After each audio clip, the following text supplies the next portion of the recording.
ये ऑस्ट्रेलिया के उत्तरी छोर पर बारिश का मौसम है।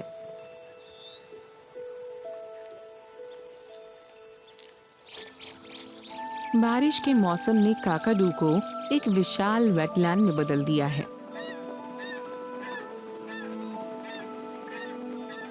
इस नेशनल पार्क का करीब 1/3 हिस्सा पानी से भर गया है, जिससे ये जगह जीवन की गहमा गहमी से भर गई है और खुराक की भरमार हो गई है।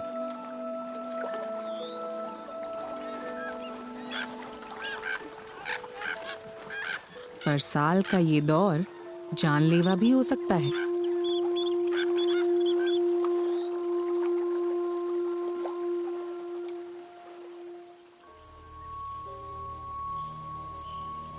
बारिश का ये मौसम बहुत गर्म भी होता है।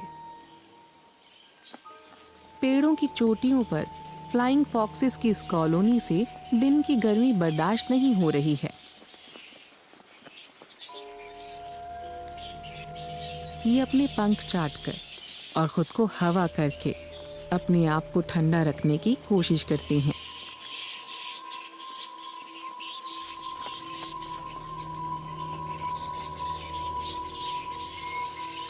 शाम होते होते इनकी बेचैनी बढ़ जाती है।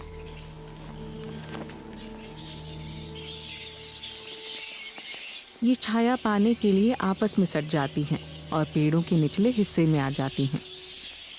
और जब इनसे गर्मी सहन नहीं होती तो इन्हें पानी तक जाना होता है, वरना इनकी जान जा सकती है।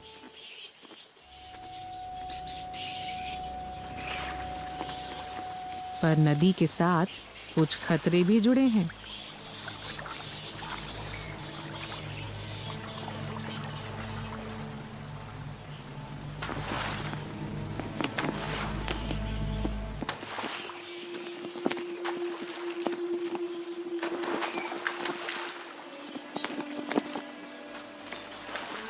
फ्लाइंग फॉक्सेस बस एक पल के लिए उड़ते उड़ते अपने शरीर से पानी की सतह को छूती हैं, खुद को गीला करती हैं और फिर पेड़ों पर लौट जाती हैं।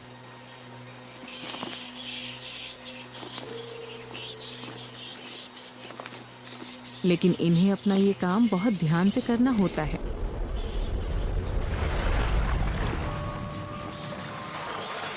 और मगरमच्छों के लिए भी इन्हें पकड़ना आसान नहीं होता।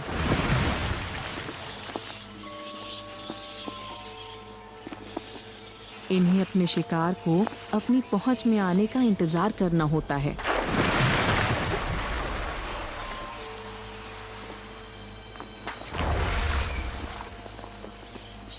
पर यहाँ हजारों फ्लाइंग फॉक्सेस हैं, तो किसी न किसी से तो गलती होगी।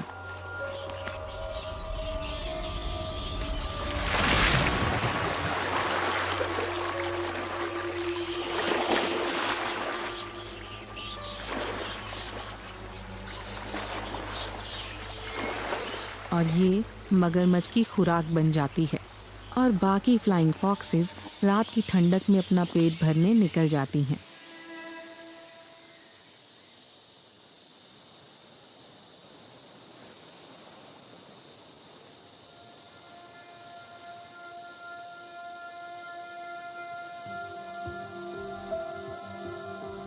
पूर्णिमा का चांद निकला हुआ है,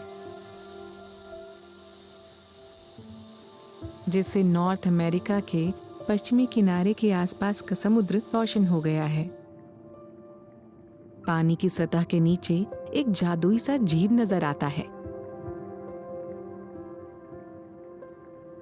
ये है ऑपलेसेंट स्क्विड।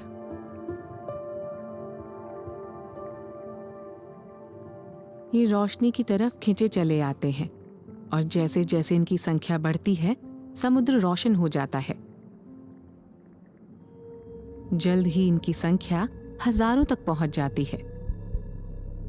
स्क्विड को मरने से पहले अपना पार्टनर ढूंढना होता है और मौका मिलने पर नर किसी मादा को पकड़ लेते हैं।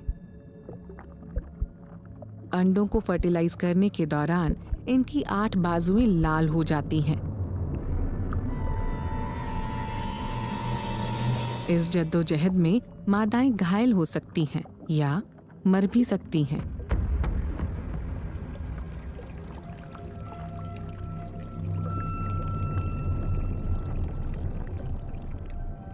इस भीड़ भाड़ के नीचे फर्टिलाइज किए जा चुके अंडों के सैकड़ों पैकेज पहले ही मौजूद हैं।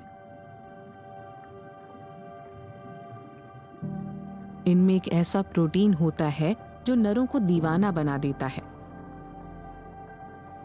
ये इन्हें छूने आते हैं,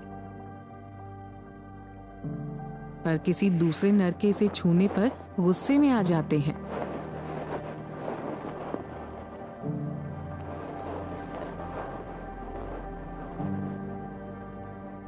ओपेलेसेंट स्क्विड की जिंदगी बस करीब 6 महीने की होती है और मिलन से जुड़ी ये मुठभेड़ इनके जीवन की आखिरी गतिविधि होती है।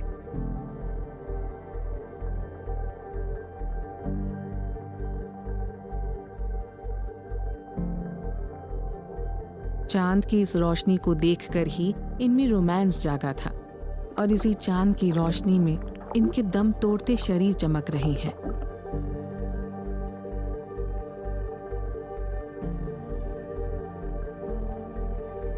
ओपेलेसेंट स्क्विड के इस कब्रिस्तान में सिर्फ इनका डीएनए ही जिंदा रह पाता है।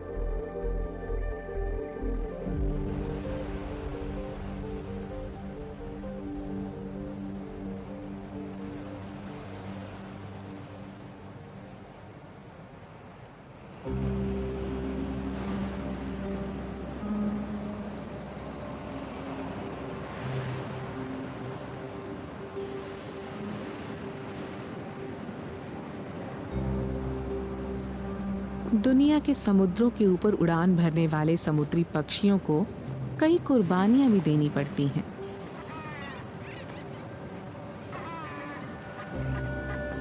बड़े बड़े पंख लिफ्ट देने में मदद तो करते हैं, पर इनकी कीमत भी चुकानी पड़ती है। फ्रिगेट बर्ड्स इसकी एक बेहतरीन मिसाल है। इनके पंखों का फैलाव 2.5 मीटर तक होता है और ये दुनिया के सबसे माहिर परिंदों में शामिल हैं।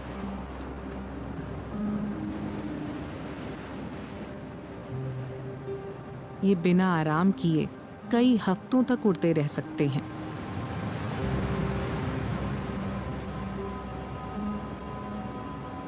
पर अपने शरीर को इतना हल्का रखने के लिए इन्होंने काफी कुछ छोड़ा भी है।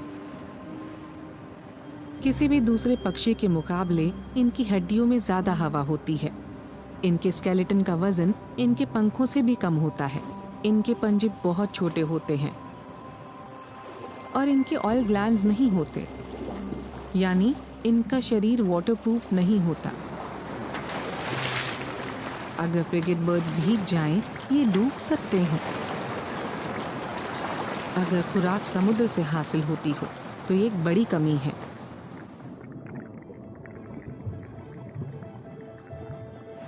लेकिन फ्रिगेट बर्ड्स ने इस समस्या का हल निकाल लिया है। ये दूसरों से शिकार छीनते हैं। नीचे पानी में सेलफिश का एक झुंड सार्डिन्स का शिकार कर रहा है, जिससे एक छोटा झुंड सतह की तरफ आ जाता है। और फ्रिगेट बर्ड्स ने इस परिस्थिति का फायदा उठाना सीख लिया है। एक सेलफिश एक सार्डिन को जख्मी कर देती है और फ्रिगेट बर्ड इस मौके के लिए तैयार है। लेकिन ये काम आसान नहीं होता। पेट भरने लायक बड़ी मात्रा में खुराक कम ही मिलती है और जब सतह के करीब रहने वाली मछलियां कम हो जाती हैं, तो फ्रिगेट्स को पेट भरने के लिए ज्यादा चालाकी वाले तरीके अपनाने पड़ते हैं। इक्वाडोर के समुद्री किनारे से 1000 किलोमीटर दूर एक विशाल मरीन रिजर्व में एक बहुत ही खूबसूरत द्वीप समूह मौजूद है। ये है गैलापागोस आइलैंड्स। यहाँ 3 अलग अलग समुद्री धाराएं आपस में टकराती हैं, जिससे दुनिया के सबसे भरपूर मरीन इकोसिस्टम में से एक का जन्म होता है।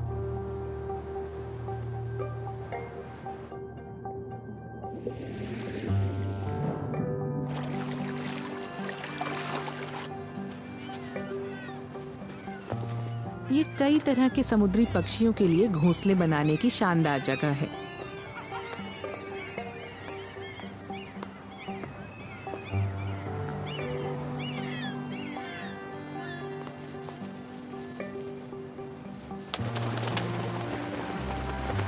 ये उड़ने में फ्रिगेट्स जैसी महारत तो नहीं रखते, पर इनमें से ज्यादातर कमाल के गोताखोर होते हैं, क्योंकि कुदरत ने इन्हें वाटरप्रूफ पंख दिए हैं।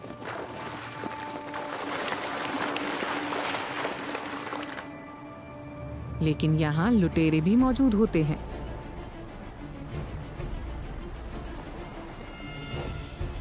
अपनी खुराक को घोंसले तक ले जाने के लिए समुद्री पक्षियों को हवा में फ्रिगेट बर्ड्स के हमले झेलने होते हैं।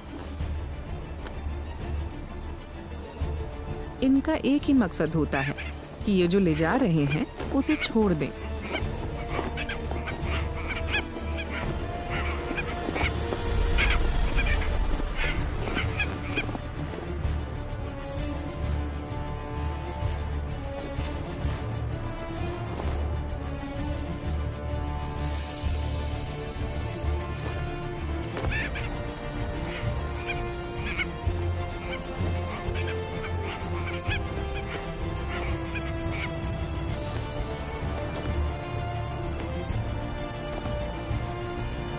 समुद्री पक्षी अपनी तरफ से खुराक बचाने की पूरी कोशिश करते हैं, पर पीछा मछली को छोड़ देने के बाद ही छूटता है।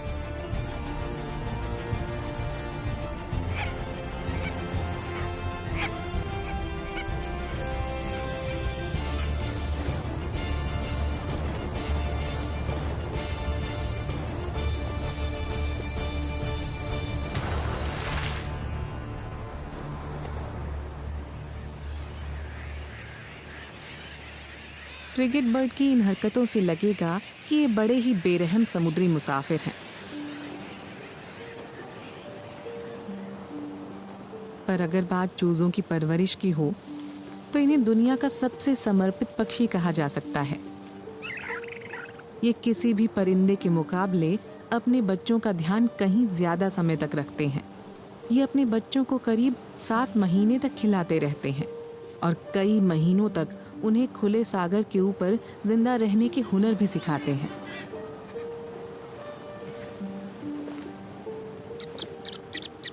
पर इतना ध्यान रखने के बावजूद कई चूजे भूख से मर जाते हैं, क्योंकि खुराक जुटाने की लगातार जारी रहने वाली लड़ाई में फ्रिगेट बर्ड अक्सर हार जाते हैं। ऑस्ट्रेलिया की ग्रेट बैरियर रीफ दुनिया के 7 कुदरती चमत्कारों में से एक है।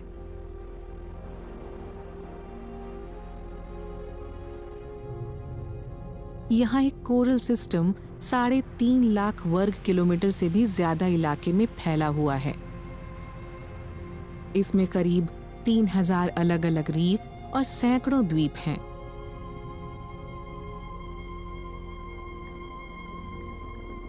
गुनगुने पानी वाला ये सागर जीवन से भरपूर है।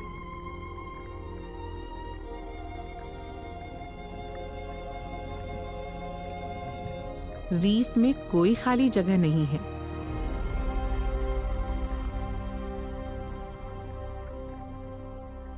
इसलिए इलाके को लेकर जबरदस्त मुठभेड़ें होती हैं। कोरल्स के बीच भी।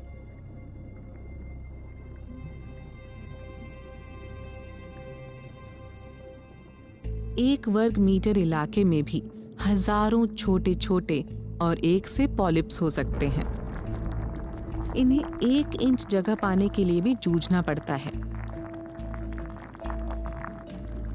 ये तलवारों जैसे लंबे फिलामेंट्स फैलाते हैं, जो मोबाइल आंतों की तरह काम करते हुए डाइजेस्टिव जूसेस छोड़ते रहते हैं, ताकि अपने पड़ोसियों को घायल कर सकें और मार सकें।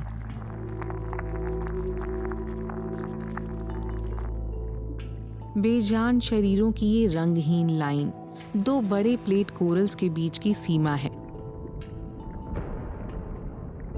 इन कोरल्स के बीच हजारों लाखों साल चली लड़ाइयों के नतीजे में ऐसे विविधता वाले रीफ बन पाए हैं।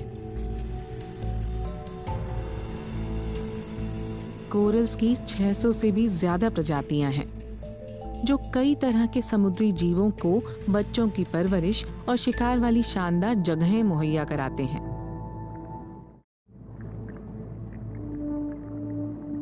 कोरल्स भी जानवर होते हैं, पर इन्हें अपनी ज्यादातर ताकत सूरज से मिलती है और इसके लिए जिम्मेदार होती हैं इनके टिश्यूज में मौजूद फोटोसिंथेसाइजिंग एल्गी। पर सूरज ढलने के बाद कोरल पॉलिप्स को भूख लगने लगती है। ये अपने टेंटिकल्स को फैलाकर अपने शिकार के करीब आने का इंतजार करने लगते हैं।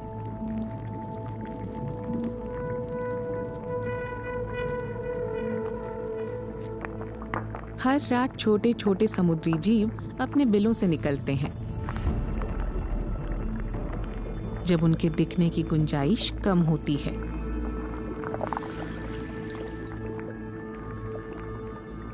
पर कोरल्स को आंखों की जरूरत नहीं होती।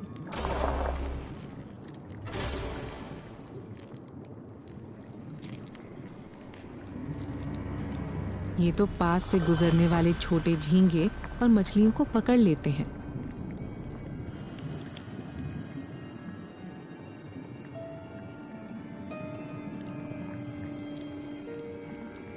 उन्हें डंक मारकर अपने मुंह के अंदर खींच लेते हैं।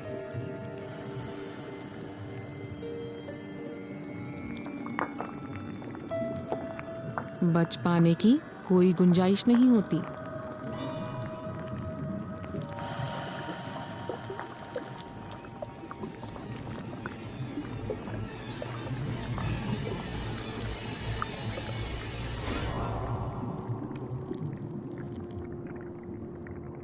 रात के अंधेरे में एक सन कोरल एक डरावने कातिल में बदल जाता है।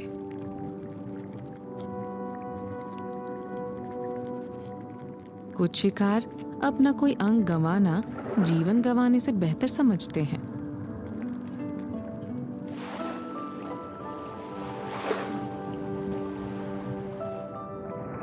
सुबह होते ही कोरल्स अपना कत्लेआम बंद कर देते हैं और फिर से अपने स्केलेटन्स में सिकुड़ जाते हैं।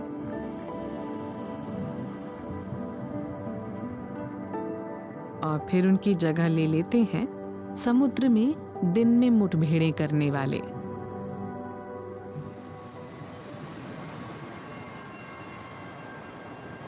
ये है दक्षिणी समुद्र के किनारे पर मौजूद एक पथरीली और तेज हवा वाली तटरेखा।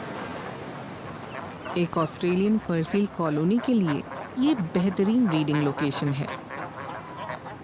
पर इस तरह के इतने सारे जीवों की तरफ खिंचा चला आता है समुद्र का सबसे डरावना शिकारी, ग्रेट व्हाइट शार्क।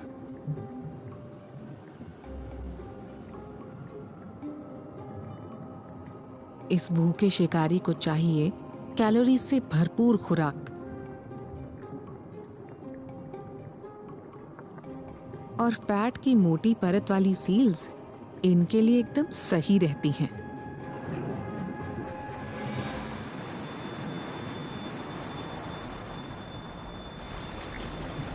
समुद्र के इस मोर्चे पर हर एक जीव को जिंदा रहने का कोई तरीका अपनाना पड़ता है। सील्स सहारा लेती हैं फुर्ती और रफ्तार का, और ग्रेट व्हाइट निर्भर करती हैं छिपने और अपनी ताकत पर। शार्क 50 किलोमीटर से भी ज्यादा की रफ्तार से बढ़ी आ रही है, तो सील के बचने का कोई सवाल ही नहीं।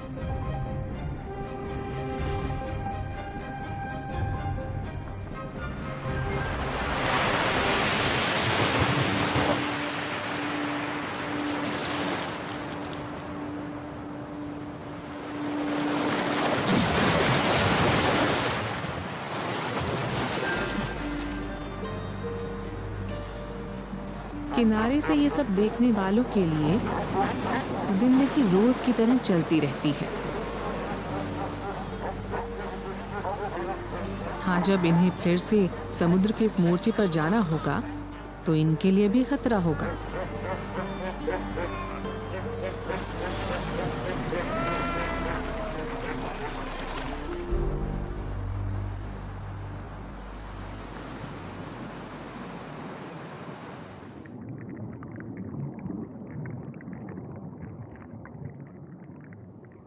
छोटे होने के अपने खतरे हैं।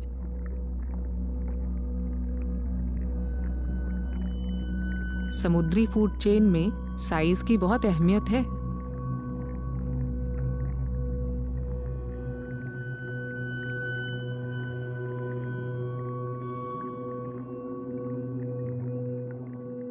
अगर लंबी जिंदगी जीनी है तो शिकारियों से बचने के तरीके जानना जरूरी है।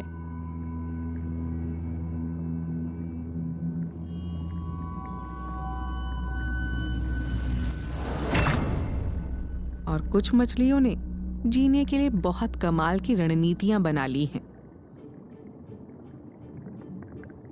क्लाउन फिश की उम्र 50 साल तक हो सकती है। इतने छोटे साइज के बावजूद इतनी लंबी उम्र कमाल है, और इसका श्रेय जाता है एनेमोनीज के साथ इनके खास रिश्ते को।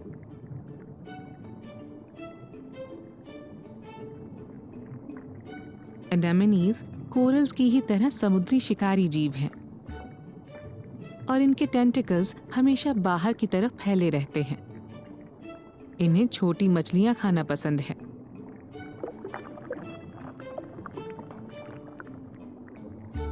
पर क्लाउनफिश ने इनके जानलेवा स्टिंगर के आसपास रहना सीख लिया है। इसके लिए जिम्मेदार है एक पेचीदा केमिकल रिश्ता जो जन्म से पहले ही बन जाता है।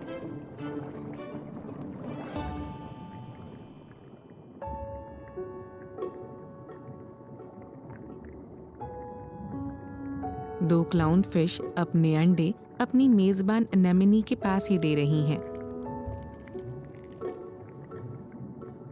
इससे एनेमोनी की गंध इनके नए बच्चों में जज्ब हो जाएगी।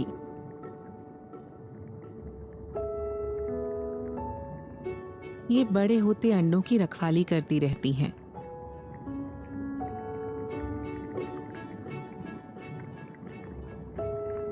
एक हफ्ते बाद लार्वी आजाद होकर अपना खुद का घर ढूंढने लगते हैं।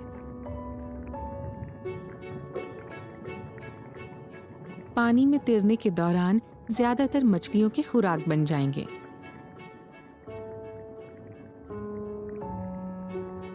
पर अगर ये 2 हफ्ते तक जिंदा रह पाए तो फिर ये रीफ में बस जाएंगे। और अगर इन्हें सही एनेमोनी मिल गई तो फिर ये एक लंबी और शांत जिंदगी जी पाएंगे।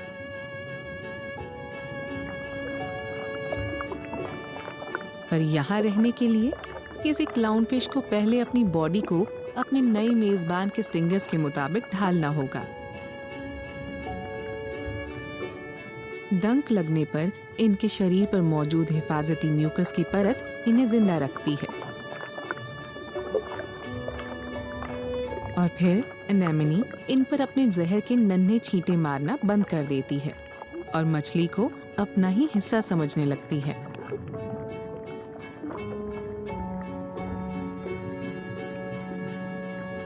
लेकिन कहते हैं ना, कोई भी चीज मुफ्त में नहीं मिलती।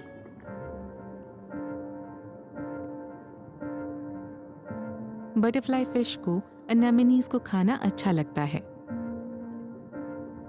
और क्लाउन फिश उनके सिक्योरिटी गार्ड की भूमिका निभाती हैं।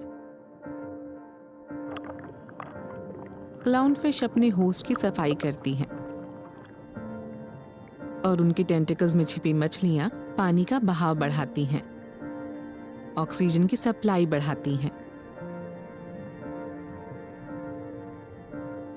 रात में कुछ क्लाउनफिश अपने मेजबानों की हवा करती हैं ताकि उन्हें सांस आ सके। ये साझेदारी इतनी कामयाब है कि वाइल्ड में क्लाउनफिश की सभी 30 प्रजातियों के लिए एनेमोनीज उनके घर जैसी हैं।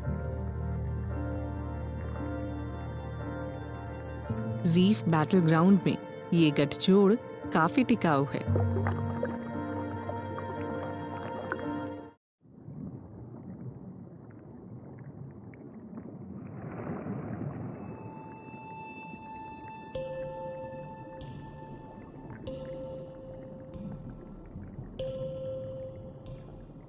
एक ग्रीन सी टर्टल को नीचे रीफ में चल रही लड़ाइयों से कोई फर्क नहीं पड़ रहा। ये मादा तमाम बड़ी बाधाओं के बावजूद वयस्क हो चुकी है। और अब अपने जन्म वाली जगह लौट रही है।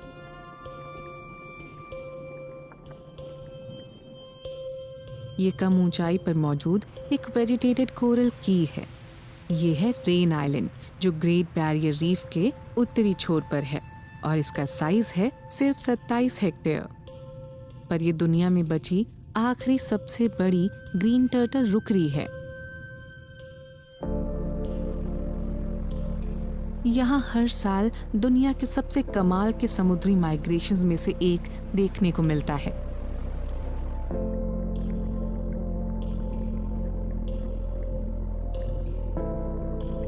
बहुत से ग्रीन सी टर्टल्स 3000 किलोमीटर तक का सफर तय करके यहाँ आते हैं ताकि अपने जन्म वाले बीच पर पहुंच सकें।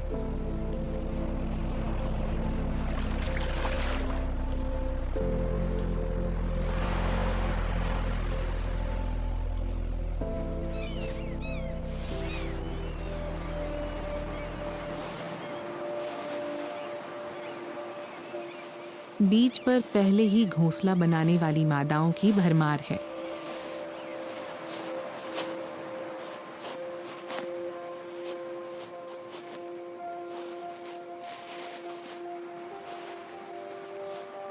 ये एक कम गहरा गड्ढा खोदती हैं।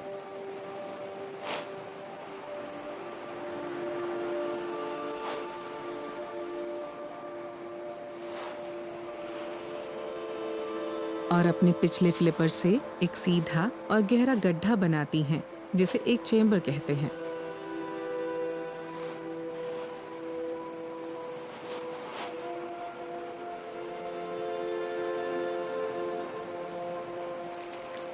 हर घोंसले में करीब 100 अंडे दिए जाते हैं।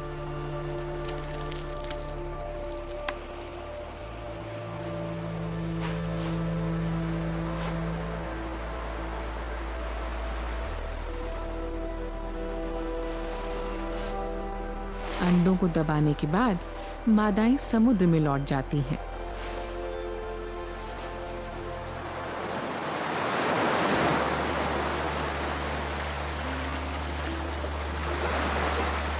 ग्रीन टर्टल्स यहाँ तक पहुँचने के लिए कई चुनौतियों के बावजूद जिंदा रहे हैं, पर कुछ मादाओं के लिए घोंसला बनाना आखिरी काम साबित होगा। ये चट्टानों के बीच फंसकर तेज धूप में दम तोड़ देती हैं।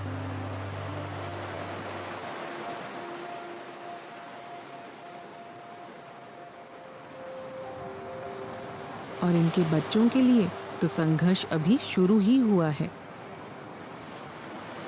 अंडे दिए जाने के 8 हफ्ते बाद बच्चे अंडों में से निकलने लगते हैं।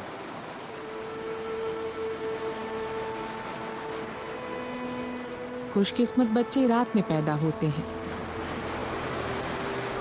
फिर ये लहरों की तरफ दौड़ते हैं और चुपचाप गुनगुने पानी में उतर जाते हैं।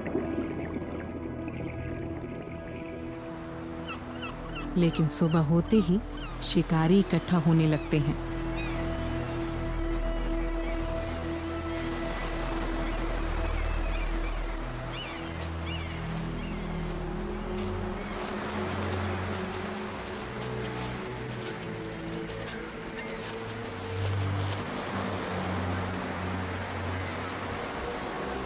छोटे बच्चे आसान शिकार बन जाते हैं।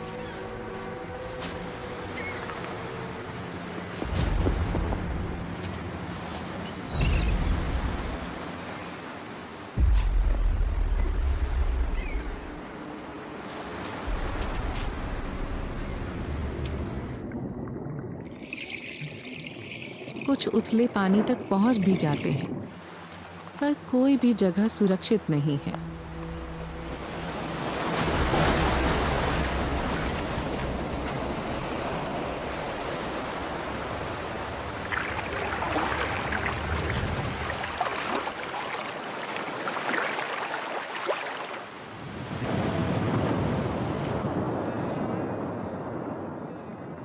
क्योंकि आगे शार्क्स उनका इंतजार कर रही हैं।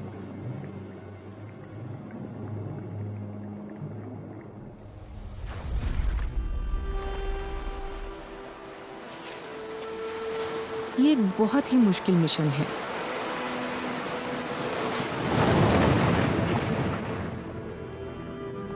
लेकिन 1000 में से कोई एक बच्चा ही जिंदा बचेगा।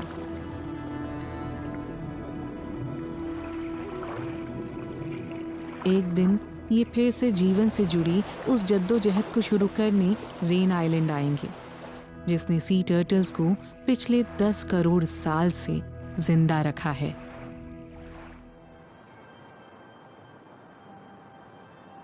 अफ्रीका की रिफ्ट वैली ये दुनिया के कमाल के कुदरती चमत्कारों में से एक है। एक जियोलॉजिकल हॉटस्पॉट जहां 3 टेक्टोनिक प्लेट्स की हलचल ने इस कॉन्टिनेंट में एक बड़ी सी दरार बना दी है, जिसकी लंबाई करीब 7000 किलोमीटर है। इस बेसिन की सतह पर 3 झीलें रत्नों की किसी माला की तरह मौजूद हैं, उत्तर से दक्षिण की ओर।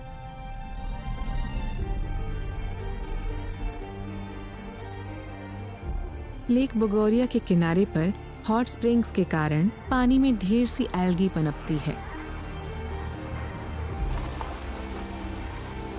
कई जीवों के लिए ये झील जहरीली है, इतनी खारी कि खाल ही जल जाए। पर ये लाखों लेसर फ्लेमिंगोज के लिए किसी जन्नत जैसी है। ये एल्गी खाने के हिसाब से ढल गए हैं।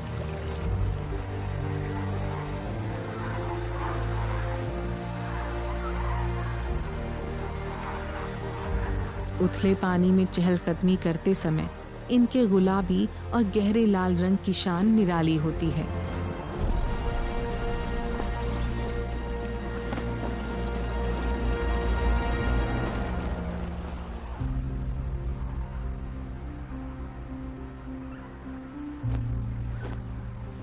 ये पक्षी उड़ने में तो बड़े खूबसूरत दिखते हैं, पर इन्हें अपनी लंबी टांगों और गर्दन का एक बड़ा नुकसान होता है। इनका टेक ऑफ धीमा होता है और इन्हें पर्याप्त रफ्तार पाने के लिए दूर तक दौड़ना होता है।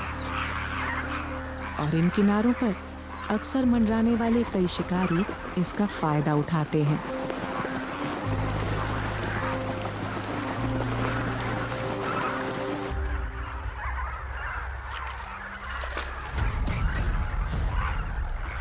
फ्लेमिंगो के उड़ने वाली जगह भूखे हाइना को अक्सर खुराक मिलती रहती है।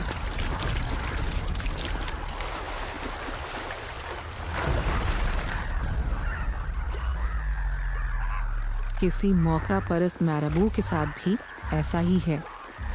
वो ऐसे हर जीव को खाने को तैयार रहते हैं जिसे वो निगल सकें।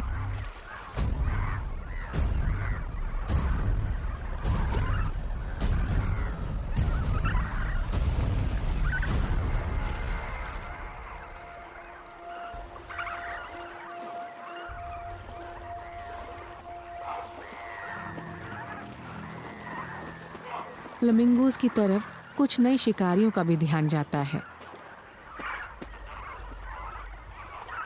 हालात पर बबून्स की नजर है।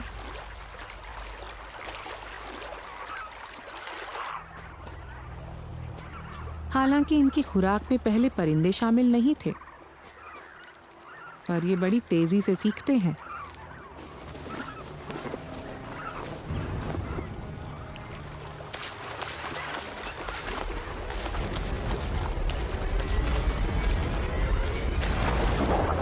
इस उथल पुथल में एक परिंदा पकड़ लिया जाता है।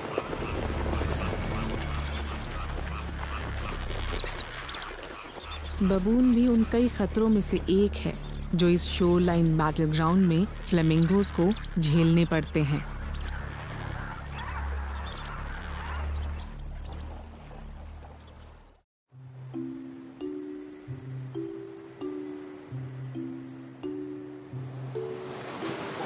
साउथ अफ्रीका के तेज हवा वाले बोल्डर्स बीच पर लहरों से ऊपर शोर सुनाई देता रहता है। यहाँ अफ्रीकन पेंगुइन्स की एक बड़ी कॉलोनी अपनी वाइल्ड जिंदगी जीने की कोशिश कर रही है। ये पक्षी मॉल्टिंग की प्रक्रिया से गुजर रहे हैं। इन्हें अपने नए वाटरप्रूफ पंखों के उगने के दौरान काफी समय तक जमीन पर रहना होता है। ये समय है मिलने जुलने का। बेशक ये दिखने में अजीब से लग रहे हैं, पर यहाँ युवा पेंगुइन्स की किस्मत चमक सकती है। उन्हें जीवन भर के लिए साथी मिल सकता है। मीटिंग सीजन और टूरिस्ट सीजन का समय एक ही होता है, और गर्मियों की भीड़ भाड़ के बावजूद पेंगुइन्स को घोंसला बनाने के लिए कोई जगह ढूंढनी होती है।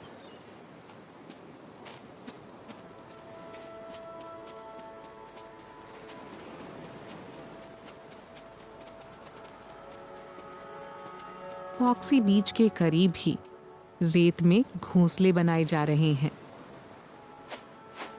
कई साल पहले पेंगुइन्स अपने गुआनों की ही मोटी परत को खोदकर घोंसले बनाते थे। इससे गर्मी और अंडों की चोरी से इनका बचाव हो जाता था।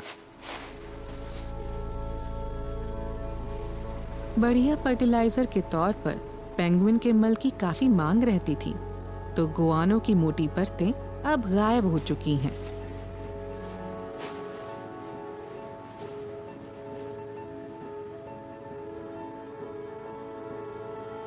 इसलिए अब पेंगुइन्स को तपती रेत में अंडे देने पड़ते हैं।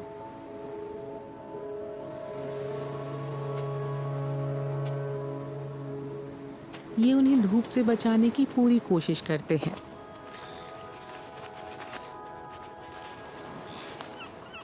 पर चूंकि घोंसलों की गहराई खास नहीं है, तो अंडे दिख रहे हैं।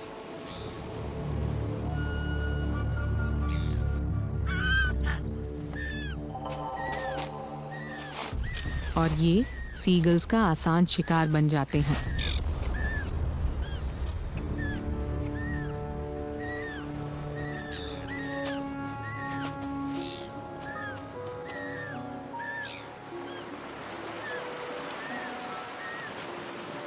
कई अंडे इनकी खुराक बन जाते हैं।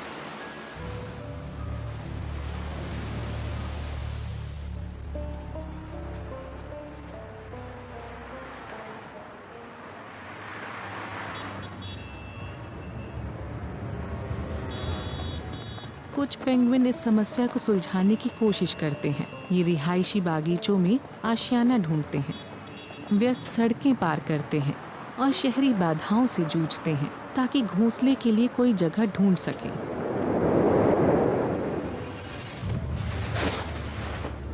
और इस दौरान कई वयस्कों को चोट लगती है या वो मर भी जाते हैं।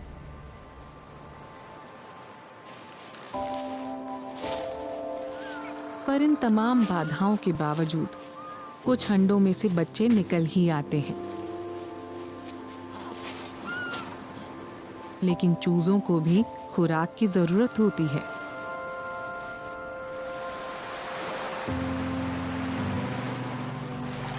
हालांकि केप का ये इलाका सार्डिन रन के लिए मशहूर है, पर फिर भी खुराक की कोई गारंटी नहीं होती।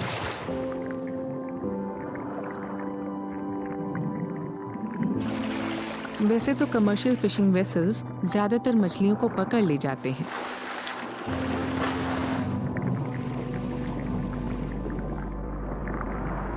पर आज का दिन अफ्रीकन पेंगुइन्स के लिए अच्छा है।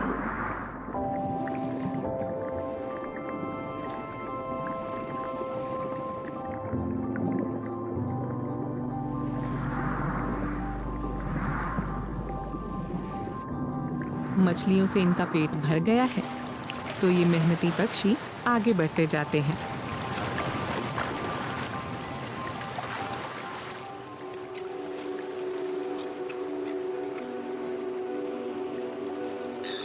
कनाडा और अलास्का के ठंडे समुद्रों में सैल्मन इकट्ठी हो रही है।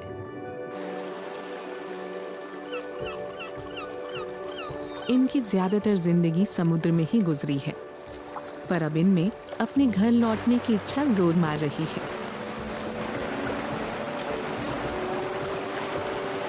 लेकिन वहां तक का रास्ता आसान नहीं। इन्हें नदी के मुहाने से ऊपरी झीलों तक जाना है। इस सफर के दौरान इनकी मौत तय है।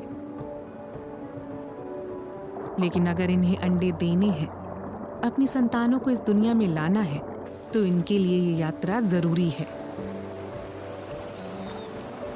धारा में ऊपर की ओर जाते हुए इन्हें अपनी घटती ताकत, उथले पानी और बहुत बड़ी बाधाओं से जूझना पड़ता है।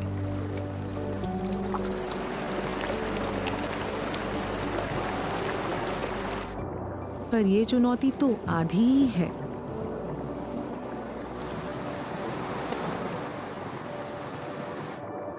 क्योंकि आगे भूखे जानवर इनका इंतजार कर रहे हैं।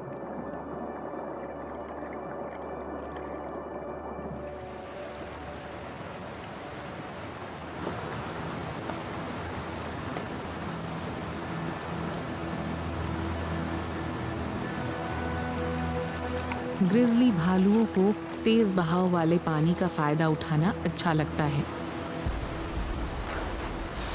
ये रैपिड्स के आसपास जमा हो जाते हैं,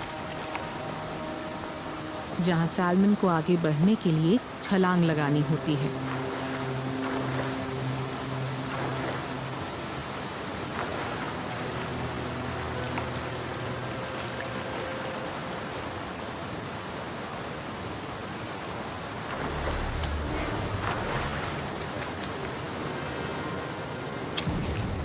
ये या तो इन्हें उछलते हुए पकड़ते हैं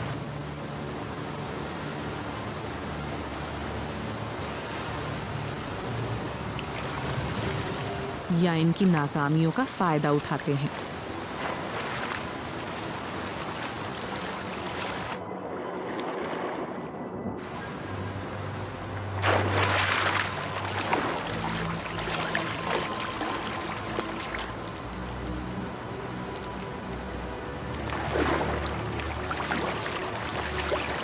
सैल्मन के लिए तो ये किसी कत्लेआम जैसा होता है। हर भालू एक दिन में 20 किलो तक मछली खा सकता है।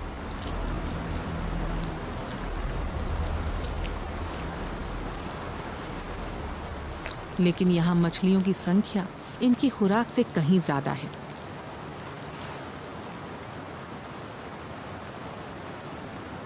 और हजारों सैल्मन अपने जन्म वाली जगह पहुंच जाती हैं, जहां ये कामयाबी से अंडे देती हैं।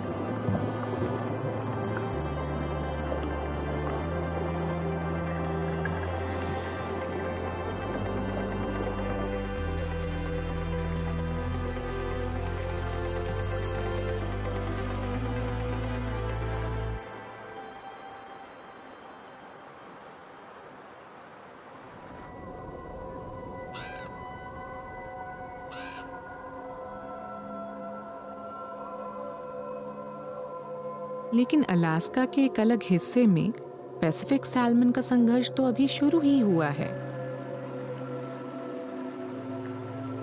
चिल्कट रिवर पहाड़ी ग्लेशियर से कोस तक जाती है और नदी के कुछ हिस्सों को स्प्रिंग से पानी मिलता है। ये सामान्य से ज्यादा समय तक बर्फ से आजाद रहते हैं, जिससे मछलियां सर्दियों के शुरू में ही माइग्रेट करके अंडे दे देती हैं, जब भालू हाइबरनेट कर रहे होते हैं। लेकिन शिकारी पक्षी इस दौरान भी शिकार करते हैं।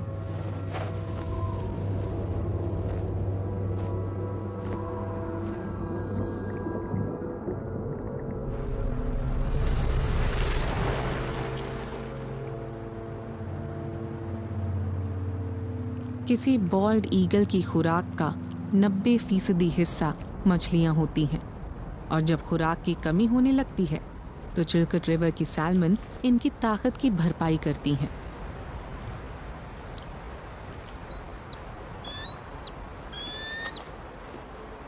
माइग्रेट करती मछलियों की तरफ दुनिया में बॉल्ड ईगल्स का सबसे बड़ा जमावड़ा खिंचा चला आता है।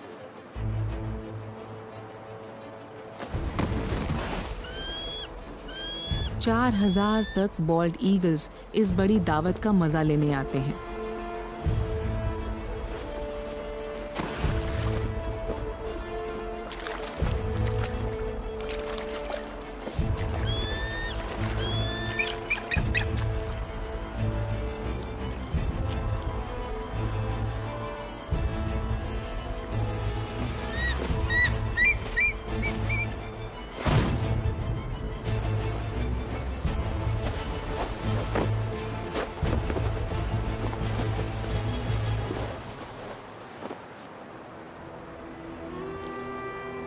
पानी वाली ये लड़ाइयाँ मछलियों के लिए जानलेवा हैं।